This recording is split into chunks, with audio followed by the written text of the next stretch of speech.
Смртоносна стапица и буре барут која доведе до настанчи и последици се неизлечливи, зошто никој не се ни обидел да ги спречи.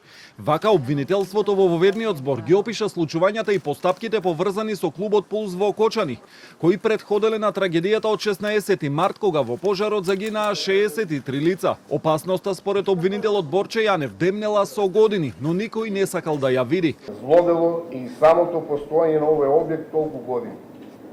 Клубот Пулс од секогаш бил безбедносна смртоносна стапица.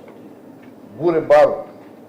Затоа искрите без никаква пречка имаа каде и да потфатат и да зацрнат и уништат толку човекови судби. Патот кон пропаста не бил мавгулиц.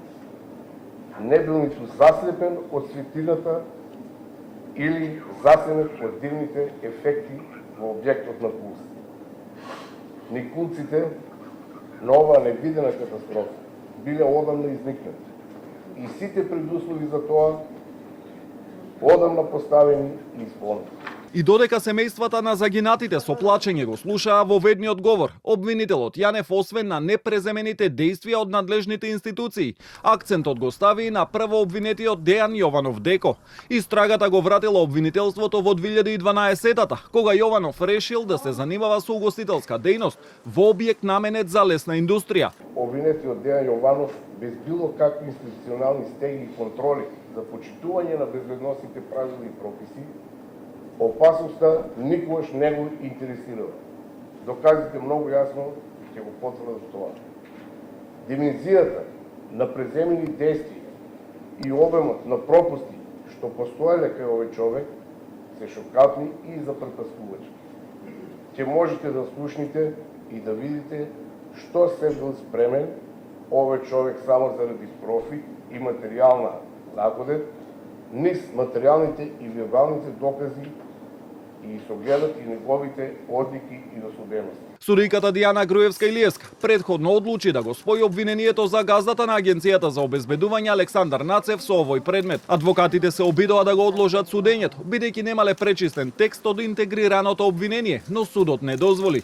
Судијката Груевска-Илиевска вети транспарентно судење, строги проверки на барањата за одлагање, но не сакаше да прејудицира дали постапката ќе трае 5 месеци или 5 години.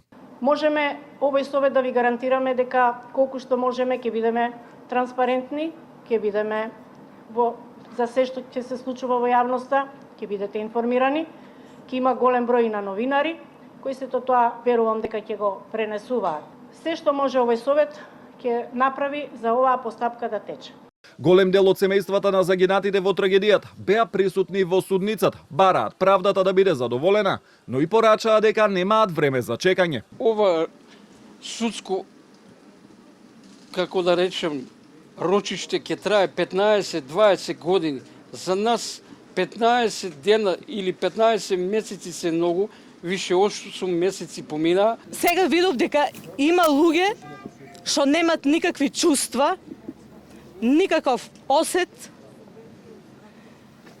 и со ова што сакат да ги бранат обвинетите, повторно ни ги убија нашите деца, а со тоа не убиваат и нас. На следното рочиште закажано за во вторник, обвинетите ќе се произнесат за вина, а нивните адвокати ќе ги дадат своите воведни зборови. Потоа рочиште е закажано за во среда, а уште 6 рочишта се закажани за до крајот на декември.